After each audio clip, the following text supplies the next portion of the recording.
Elias Riker opened his eyes to darkness, but it was not the comforting darkness of sleep. It was heavy, metallic, silent, and alien. For a moment he thought he was still in the laboratory he had known, the cold chamber humming faintly around him. Then reality hit in a slow, creeping way.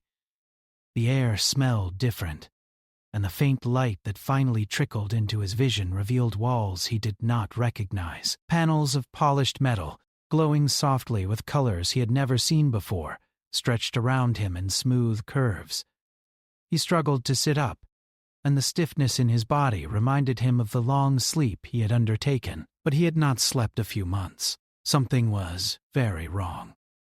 He tried to recall the experiment. Cryogenic hibernation. 100 years. That was the plan. The scientists had promised him it would be safe, but as his mind struggled to catch up, a piece of data flashed in his memory. A system failure, an alarm, nothing more. And now he was awake. Yet the world had changed beyond recognition. Panic threatened to rise, but he forced it down. He had faced impossible problems before. This one, however, was stranger than anything he had ever imagined. Elias pushed himself off the chamber, his legs shaking. The floor beneath his boots was smooth, with no seams or tiles like the labs he had known. He walked cautiously through the corridor, the walls gently curving and glowing, casting soft light on his path. The quiet was unnerving. No alarms, no human voices, no familiar beeping machines. Only the gentle hum of power and the soft thrum of some distant engine. As he turned a corner, a screen flickered to life. Holographic images hovered in the air. People, machines, ships, worlds. He stared, frozen. These were humans, yes, but not the humans he knew. They wore sleek uniforms, their faces showing authority and confidence, their hands guiding entire fleets and colonies, and in bold letters above the images, names appeared he did not recognize. A calendar flashed in the corner. The date was 5 centuries ahead. 500 years. Elias's heart sank. 5 centuries had passed while he slept. Shaking, he leaned against the wall. 5 centuries. The thought felt unreal. He could hardly process it. The world he had left, the people he had known, the life he had dreamed of. All gone. And yet before he could despair completely, he noticed something extraordinary. In the records displayed on the screens, in the diagrams and maps of star systems, he saw ideas, his early sketches, his theoretical designs for faster ships, for colonization, for uniting humans across the stars. They were everywhere. They were being used, expanded, and celebrated. The galaxy he had dreamed of building in his quiet lab had come to life, and it had surpassed even his wildest hopes. Elias wandered further into the corridors, his eyes wide with awe and disbelief. Holographic guides appeared as he passed, their soft voices welcoming him. "Welcome back, Elias Riker," one said. "We have preserved your records in consciousness. You are now awake." He froze. Consciousness preserved? He remembered no one promising such a thing. Before he could ask, the guide continued. "Humanity has followed your vision. Entire civilizations, fleets, and colonies have been established based on your work. You are recognized as the primary architect of modern galactic civilization." The words hit him like a wave. He, a single man who had spent years toiling in obscurity, had inspired an entire galaxy. The thought was almost unbearable. Pride, disbelief, fear, they all mingled inside him. He stumbled into a larger chamber. It looked like a control room, but on a scale he had never imagined. Holographic star maps filled the space, showing hundreds of star systems connected by glowing paths. Ships and stations floated in orbit around planets, and massive structures, space elevators, orbital habitats, and planetary cities, rotated slowly, This was not just a lab. This was the galaxy. Built around him.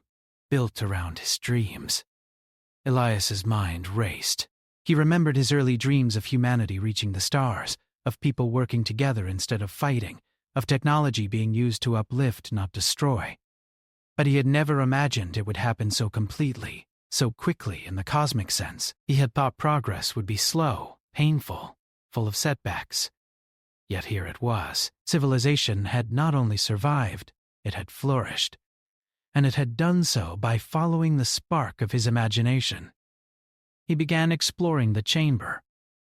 Consoles responded to his touch, streams of data forming under his hands. Names of colonies, fleets, even newly discovered alien species scrolled past. Humans had integrated with others, not through war, but through collaboration. Their ships bore markings he had designed decades ago, the same symbols he had scribbled in his notebooks. It was all here, alive and real.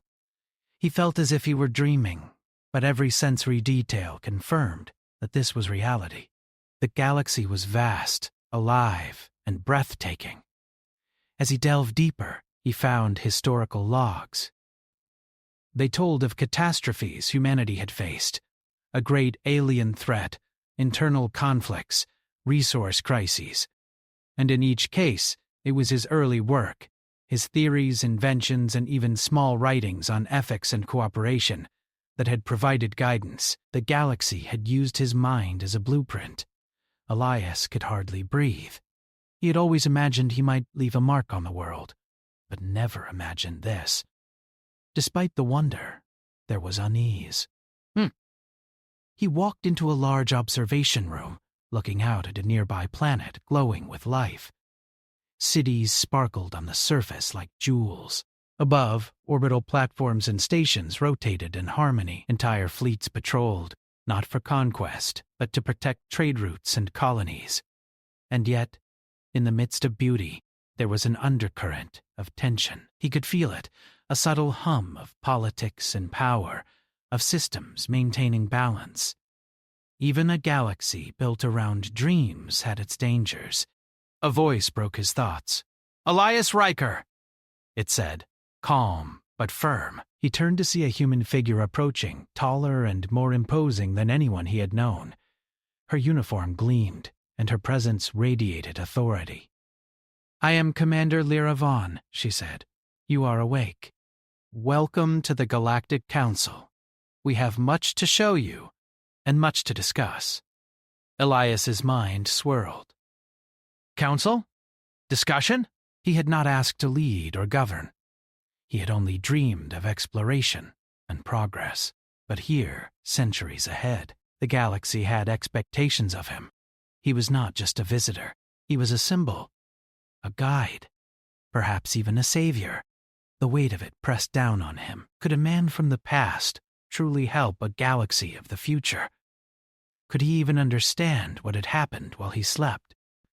Lyra Vaughn guided him through corridors that seemed endless, leading him to a chamber where representatives from multiple human colonies awaited. Their faces were respectful, but curious. "You may not realize it," she said, "but humanity has followed your ideas for generations. Entire civilizations, governments, and fleets have grown from your early concepts. We have prospered, but challenges remain, and you, Elias Riker, may be the one to help us navigate them." Elias took a deep breath.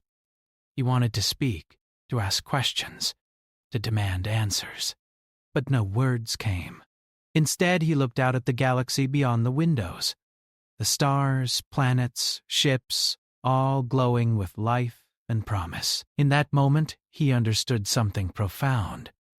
Dreams, even small ones, could grow beyond imagination if nurtured. And now, those dreams had become reality. His reality, a galaxy built around him. But along with awe came responsibility. His mind could not ignore the subtle warning threads in the logs he had seen. Dissent among colonies, tensions with alien civilizations, factions that might seek to exploit or challenge humanity. The galaxy was magnificent, yes, but fragile, and the man who had dreamed it into existence had just woken up to find himself in the middle of it all. Elias swallowed hard. This was no longer his laboratory, his time, his era. This was a galaxy, alive, breathing, and watching him. So, for a long moment, he simply stood, absorbing the wonder and weight of it. He felt small, insignificant, yet somehow central. How had the world he had left behind become this? How had humanity, in his absence, carried forward the flame of his vision? And most importantly, what role would he now play in this future he had never lived to see? He knew, as he looked out at the endless stars, that one thing was certain. The galaxy had awakened alongside him, and his dreams had awakened it in turn. And whatever came next, Elias Riker would have to face it with courage, wit, and the very human spirit that had sparked this incredible journey. Elias Riker's first steps into the heart of the galaxy were like walking into a dream he could not remember having. Commander Lyra Vaughn guided him through corridors of silver and glass that curved impossibly, defying the angles he had known in his old laboratories.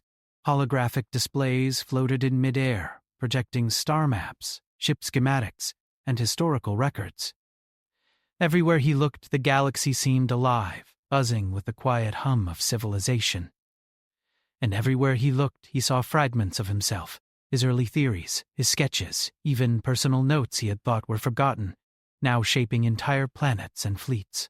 "This way," Lyra said, her voice calm but firm. "We want you to see the council chambers. There you will understand the scale of what humanity has built." Elias nodded, though he felt like a child being led into a cathedral of wonders. His mind raced. 500 years. He had slept through centuries, yet it seemed the galaxy had grown around him as if he had never left. He wondered how such growth could have been possible. He remembered thinking humanity was fragile, prone to petty conflicts and divisions. But what he saw now was something else entirely. A civilization that had not only survived, but thrived, guided by his ideas. As they entered a vast chamber, Elias's breath caught. Representatives from dozens of human colonies sat in semicircles, their faces curious and attentive. Some wore uniforms of starship officers, others had civilian robes denoting planetary leadership. All of them, however, shared one expression: respect, tempered with expectation. Holographic images of fleets, colonies, and interstellar infrastructure floated above the chamber, rotating slowly, illustrating the vastness of humanity's reach. "Elias Riker," Lyra began, "we have preserved your work in both record and consciousness." "We know who you were, and we know the dreams you carried. We have followed them, expanded them, and in many ways surpassed them. And yet, challenges remain." Elias felt a knot in his stomach. He had dreamed of humanity reaching the stars, of unity and exploration. He had never imagined the galaxy would actually look like this. And now it demanded something of him, a guidance he had not sought, a responsibility he had not imagined. "What challenges?" he asked, his voice cautious. Lyra's expression darkened slightly. "There are factions among humans, and others among alien civilizations, who see our expansion as a threat. Not all agree with the vision you inspired. Some want to return to isolation, others to conquest.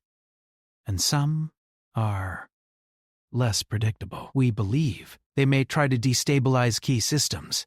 Elias's mind raced. So even in a galaxy built on his dreams, conflict persisted. Perhaps that was inevitable.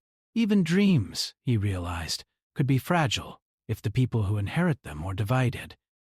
"Show me," he said finally, his curiosity stronger than fear. Lyra led him to a holographic display of the galaxy. Planets glowed with different colors, each representing a colony. Lines of light traced trade routes, starship patrols, and communication networks. Small red dots appeared along certain routes, signals of unrest, sabotage, or alien interference. "Here," Lyra said, pointing to a cluster of red dots near a system called Varelia. "A faction has attempted to disrupt communications and trade. We intercepted them before disaster, but the pattern is growing. If not contained, it could spark a chain reaction across multiple colonies." Elias stared at the map, feeling a strange mix of pride and anxiety. Humanity had grown beyond his wildest imagination, yet it was still vulnerable. His ideas had built the framework, but the people who inhabited it would determine whether it survived. He could guide them, yes, but could he control them? Could anyone? "Why me?" he asked quietly. "I'm from the past. I didn't shape these events intentionally. I only dreamed of possibilities." "You shaped the framework," Lyra replied. "Your ideas are embedded in our technology, our governance, our ethics. That is why we need your insight, not to dictate, but to guide, to remind humanity of the principles that brought us here." Elias looked down at his hands. He had never imagined his notebooks and sketches could become the foundation of a galaxy. And yet here he was, centuries ahead of his own time, holding the weight of his dream in his arms. Over the next several hours, Lyra walked him through the history of the past 5 centuries. Human expansion had not been easy. There had been conflicts with alien species, internal political struggles, and near-catastrophic technological failures. Yet at every turning point, humanity had turned to his ideas: cooperative governance, modular starship designs, decentralized but interconnected colonies, and ethics emphasizing exploration and respect. Elias listened, sometimes in awe, sometimes in disbelief. One record showed a fleet designed to prevent war between human factions, using non-lethal tactics and strategic deterrence. Another displayed planetary cities built around sustainability concepts he had only proposed in private notes. Humanity had not just followed his ideas. They had expanded them into forms he could barely comprehend. And yet, there were warnings. A file labeled Project Divergence caught his attention. It described a faction of humans who rejected his vision. They believed humanity should dominate, not cooperate. Conquer, not explore. Their influence was growing quietly across distant colonies, and their ideology threatened to unravel decades of peace. Elias frowned. He had imagined challenges, yes, but not this. His dream had always been about progress, discovery, and unity. And now, centuries later, he faced the reality that even dreams could be subverted by human ambition. "Can we stop them?" he asked Lyra. "We can," she replied, "but it will require more than military strength. We need insight, strategy, and diplomacy. And we need you." The next days passed in a blur. Elias was introduced to council members, colony leaders, and AI systems that managed the galaxy's infrastructure. Everywhere he went, people treated him with reverence and curiosity. They asked his opinion on everything, from fleet deployment to planetary policy to ethical dilemmas regarding alien civilizations. And everywhere, Elias realized, the galaxy had grown into something magnificent, but fragile. During a private moment, he walked through the observation deck of the main station. Stars stretched infinitely around him, and countless ships glided silently between systems. He thought of the man he had been, the lonely scientist, scribbling ideas in notebooks no one read, dreaming of distant worlds he might never see. Now, he was part of those worlds. Humanity had not only survived, it had embraced him, expanded on him, and made his dreams real. But a question gnawed at him. Was it right to take credit for a civilization he had not guided directly? He had dreamed, yes, but it was humanity itself that had built, adapted, and evolved. His role, he realized, was not to claim power, but to help others see the potential he had glimpsed centuries ago. That realization brought him both relief and purpose. Then came the first test. A council alert flashed. A small fleet in the outer colonies had gone silent. Communications indicated possible sabotage. Lyra turned to him. "We need your guidance," she said. "Your understanding of human behavior, your strategies. They may help us prevent escalation." Elias felt the old thrill of problem-solving, the same rush he had felt in his early laboratory days. But now the stakes were unimaginable. One mistake could spark war across hundreds of colonies. And yet, his mind sharpened. He could not simply admire the galaxy. He had to act. Hours later, he was in a command room filled with holographic displays and officers awaiting instructions. The missing fleet's last transmissions showed unusual energy signatures, signs of tampering with propulsion and navigation systems. Elias studied the patterns, tracing them across star routes and historical behavior. Slowly, a picture emerged. He suggested a course of action that was unconventional. Instead of engaging the fleet with force, they would use deception and controlled communication to isolate the rogue elements and neutralize the threat peacefully. It was risky, the council members murmured, some skeptical. But Lyra nodded. "Do it," she said. "Trust him. We have followed his instincts for centuries. We will now follow them in real time." The plan unfolded. Ships maneuvered silently, sending coded signals and projected holograms to mislead the rogue fleet. Meanwhile, Elias coordinated with planetary governors to secure vulnerable colonies. Hours passed, tension thick in the air, and then, slowly, the fleet responded. They surrendered without bloodshed, confused but unharmed, and the crisis was averted. Relief washed over the command room. Elias sank into a chair, exhausted.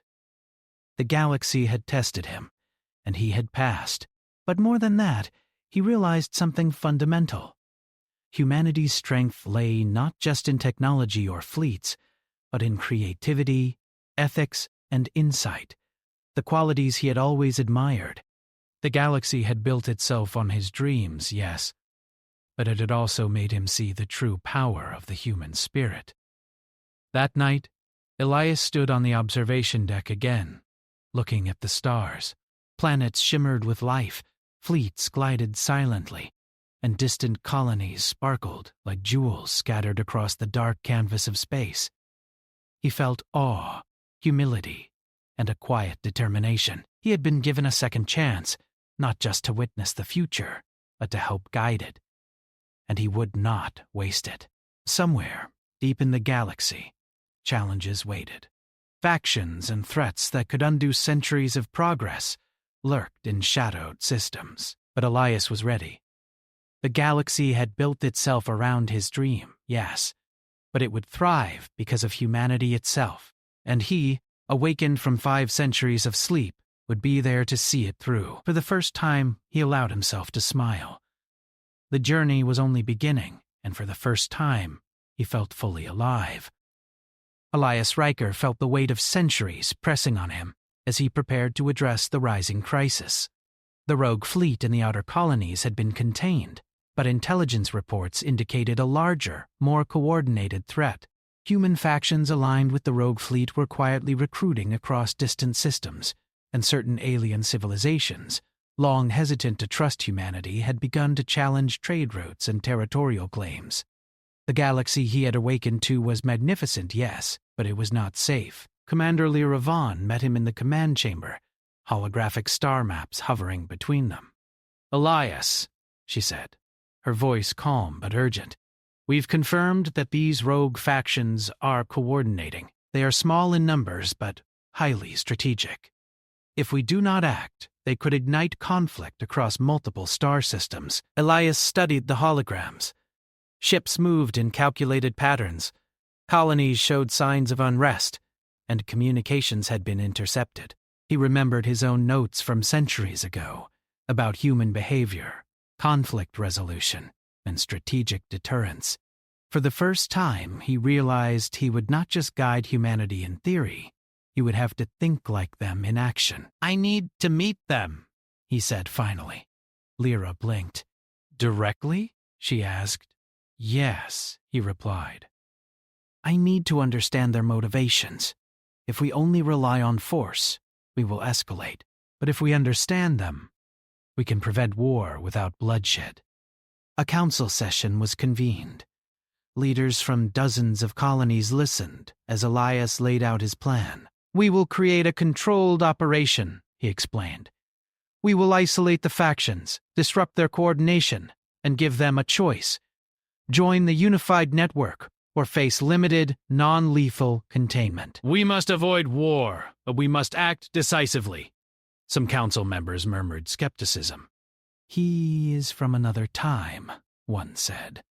"We cannot assume he understands modern politics or alien cultures." He had learned to trust his instincts. He also knew that the galaxy was built on the principles he had envisioned: innovation, cooperation, and adaptability. If humanity had flourished for centuries, it was because it still remembered those principles. Now, he would put them to the test. Within hours, the plan was in motion. Fleets were divided into patrols and decoys. Holographic transmissions created phantom fleets to mislead the rogue commanders. Meanwhile, Elias coordinated with planetary governors to reinforce vulnerable systems. His mind worked with precision, recalling old strategies and adapting them to the technology of the future. The first engagement was subtle. A rogue fleet attempted to blockade a colony on the fringe of controlled space. Instead of attacking, Elias instructed human fleets to simulate retreat, drawing the rogues into a trap. Navigation grids, shield projections, and holographic decoys created an illusion of overwhelming force. Confused and cornered, the rogue fleet surrendered without firing a shot. It was a victory, yes, but it was only the beginning. Reports came in from other systems: sabotage on supply routes, misinformation campaigns, and isolated uprisings. Elias worked tirelessly, analyzing data, predicting movements, and creating strategies that relied on intelligence and human psychology as much as military power. During one particularly tense moment, a council advisor approached him. "Sir, there is a colony at risk of alien incursion. They are technologically inferior and could be overrun in hours." Elias nodded. "Prepare the fleet for rapid deployment," he said. "But send a diplomatic signal first. Sometimes courage and reason can succeed where force alone cannot." The fleet launched, and Elias monitored its progress. The alien forces hesitated, unsure how to respond. Communications channels opened, and human negotiators, guided by Elias's analysis of alien behavior, reached an agreement. The colony was saved, and the potential for wider conflict was diffused. As the days passed, Elias became more than a strategist. He became a symbol, a living reminder of the principles humanity had long embraced. Colonies began to cooperate more openly. Factions reconsidered rebellion, and even some alien civilizations sought dialogue rather than confrontation. Yet for all his success, Elias understood that challenges remained. The rogue elements had not been eliminated. They had only been delayed. One evening, while reviewing holographic data, Elias felt a strange sense of isolation. He had always been a man of thought, comfortable with theory and experimentation. But now he was thrust into leadership of a civilization spanning thousands of star systems. The pressure was immense. And yet he reminded himself that humanity had survived because it adapted, because it trusted in ingenuity and cooperation. He could do this. The next major test came faster than expected. A coalition of rogue colonies and alien factions attempted a coordinated strike on a critical interstellar hub. The hub controlled resources, communications, and fleet coordination for a significant sector of the galaxy. Its destruction could have triggered widespread panic and chaos. Elias convened an emergency council. "We cannot allow this hub to fall," he said. "But we cannot rely on brute force alone. We must use strategy, deception, and coordination to protect it." He divided the fleet into multiple task groups. One group engaged the coalition in a feigned retreat, drawing their attention. Another group reinforced the hub with rapid deployments, using advanced shielding and strategic positioning. Simultaneously, Elias activated a network of AI-controlled drones to intercept communications, spreading misinformation and creating confusion among the attackers. As the battle unfolded, Elias's mind raced. He anticipated every move, adapted to every unexpected development, and guided human and AI forces with precision. The rogue coalition, confident in their numerical advantage, found themselves outmaneuvered. Their supply lines were cut, communication disrupted, and morale collapsed. By the end of the engagement, the coalition had surrendered. The hub was intact, the colonies were safe, and humanity's unity remained unbroken. The council celebrated, but Elias remained thoughtful. This was only one battle. The galaxy was vast, and the challenges were endless. Yet he also realized something vital.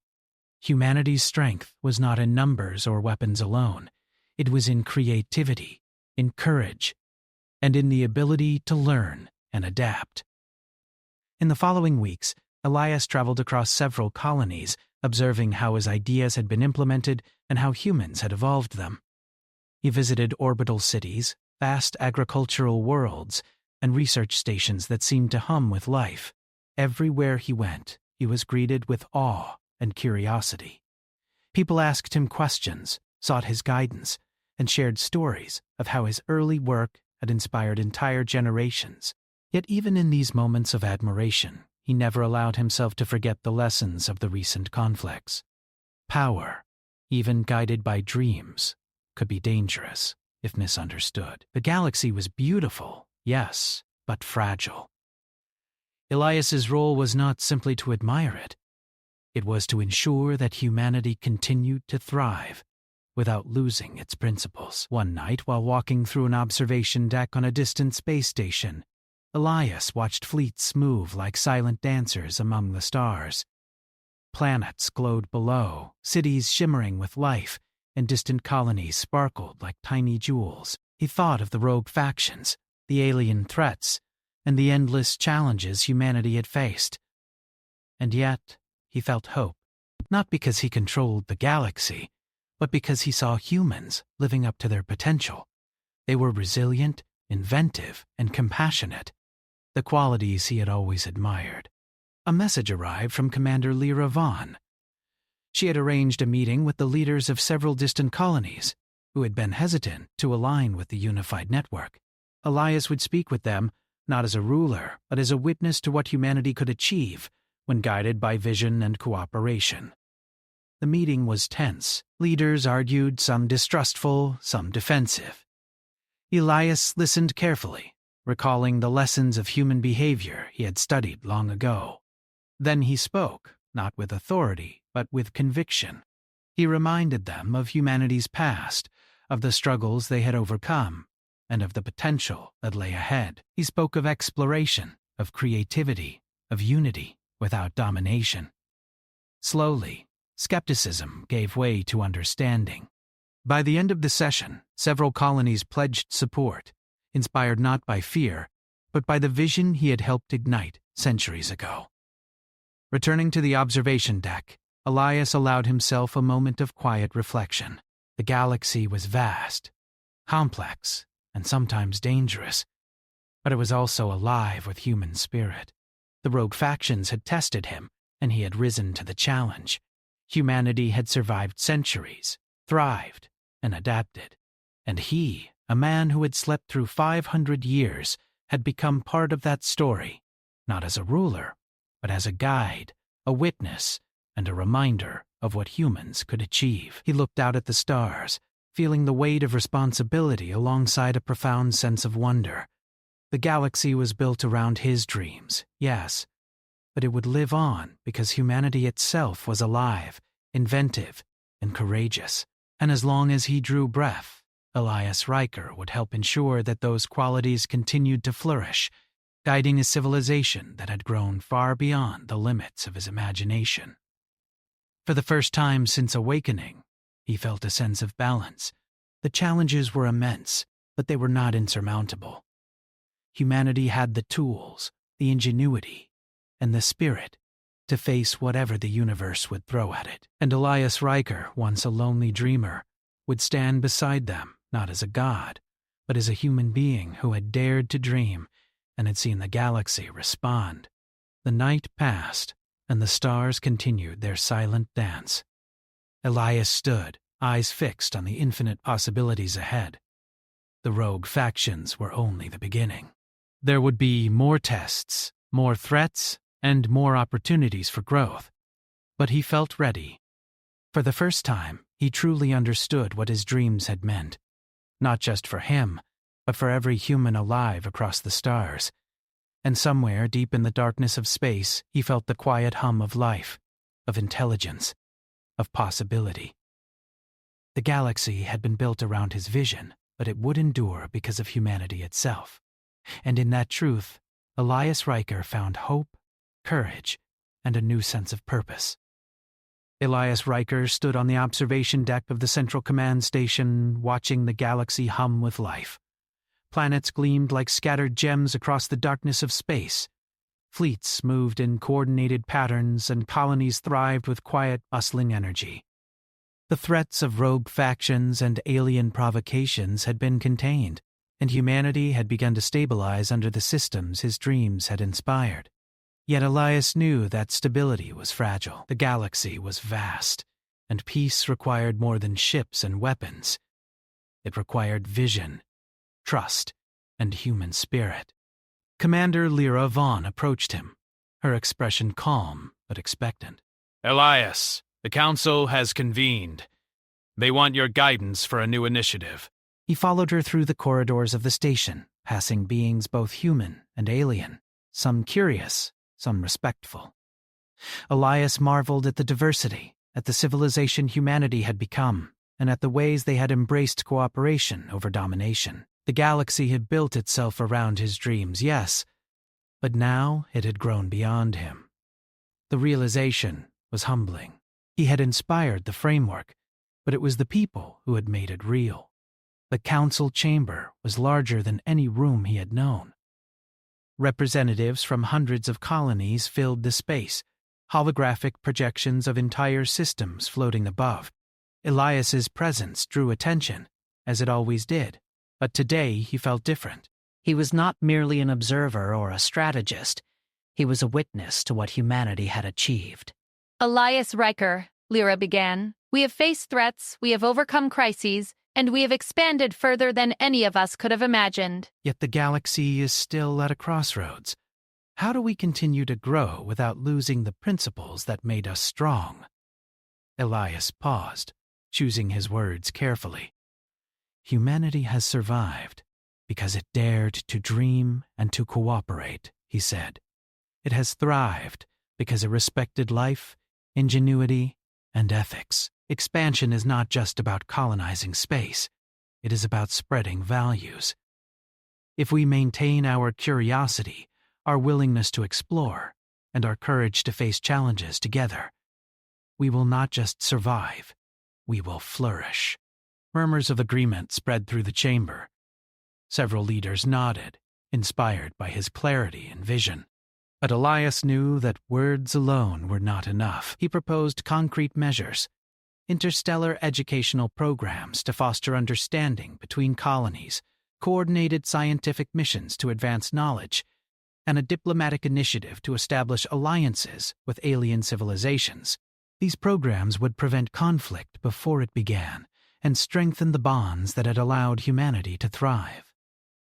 The Council approved his proposals.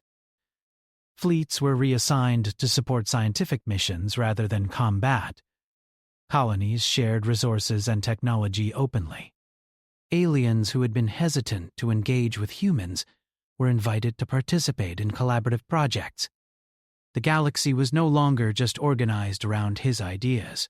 It was evolving through its own intelligence, guided by principles he had once imagined, now applied in ways he could never have foreseen. As weeks turned into months, Elias traveled across key systems, witnessing firsthand the results of his guidance. On a research planet orbiting a blue star, he watched scientists collaborate with alien engineers to develop energy sources that could power entire cities without harming planets. On a frontier colony, he saw children learning about distant worlds, exploring virtual simulations that allowed them to experience the stars before ever leaving their home planet. And on a fleet station near the edge of controlled space, he watched officers practice maneuvers designed to protect, not conquer, inspired by strategies he had once drawn on a napkin decades ago. Everywhere he went, humanity impressed him. They were inventive, resilient, and compassionate. They built not just structures and ships, but communities and relationships.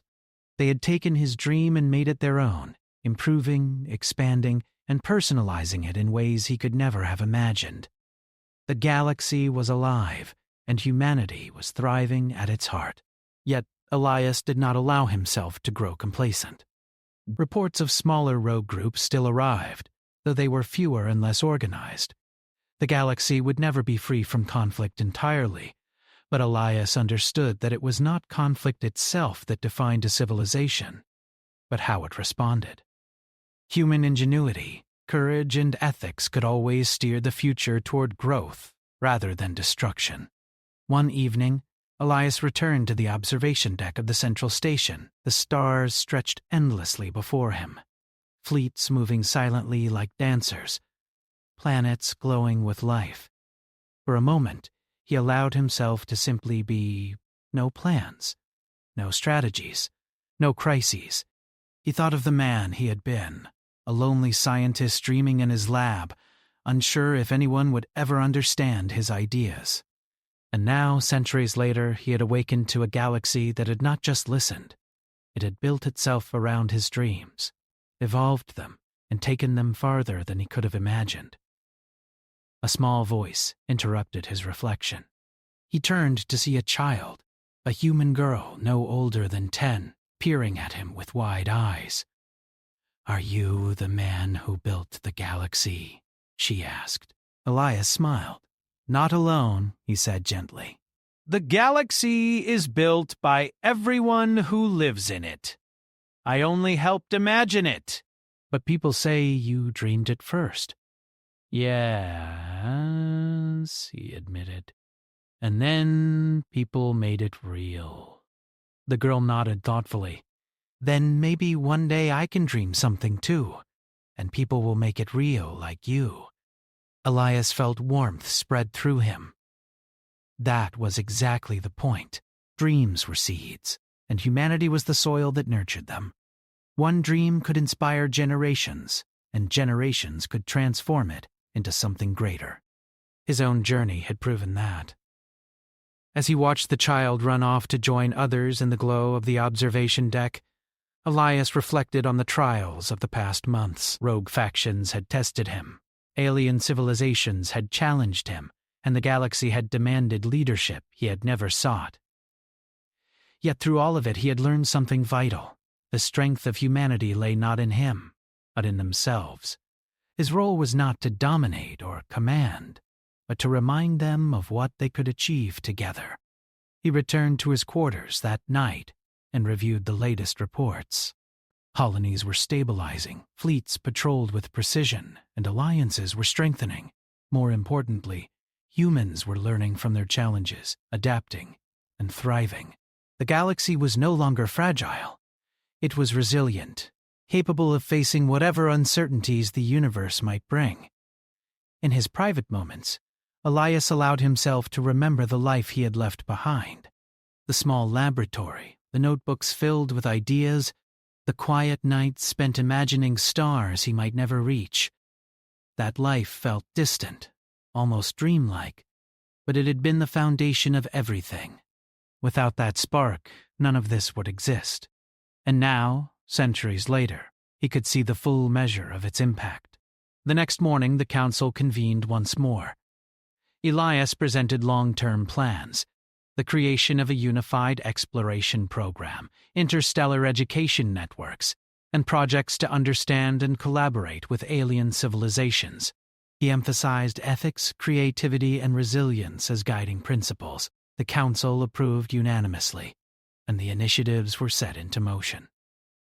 Elias watched as fleets launched not for war, but for discovery. Colonies sent scientific teams to distant worlds. Children in classrooms across the galaxy learned about their shared history, inspired by the legacy of imagination and cooperation. Humanity was no longer a species confined to one world. It was a civilization of explorers, thinkers, and creators, united by vision and curiosity. Months passed, and the rogue factions had been absorbed, integrated, or peacefully neutralized. The galaxy, once precariously balanced, had stabilized. Elias found moments of quiet reflection more often, walking among colonies, watching fleets, and speaking with children, scientists, and leaders. Everywhere he went, he saw the fruits of dreams nurtured by human will, ingenuity, and spirit. One evening, as he stood alone on a platform overlooking a vibrant planet, Lyra joined him. "You've done more than any of us expected," she said softly. Elias shook his head. "I've done nothing alone. Humanity did this. They took my dreams and made them real. I only had the privilege of witnessing it and guiding it where I could. Perhaps that is the greatest legacy one can hope for, to inspire others to reach farther than they could alone." Elias looked out at the stars. He thought of the man he had been, of the scientist who had dreamed in isolation, of the galaxy that had grown and evolved without him even knowing. And he realized that the true wonder was not in what he had imagined, but in what humanity had created. His dreams had been the spark, but they had grown into a constellation of possibilities beyond imagination. For the first time since awakening, Elias Riker felt a sense of completion. The galaxy was thriving. Humanity was united in spirit and creativity, ready to face the unknown. His dreams had ignited a civilization, but it was humanity itself that would carry it forward. And as long as there were stars to explore, wonders to discover, and dreams to inspire, the story would continue. Elias smiled quietly to himself. The galaxy had been built around his vision, yes, but it would endure because of the courage, imagination, and heart of every human alive. And he knew, deep in his soul, that the journey was only beginning.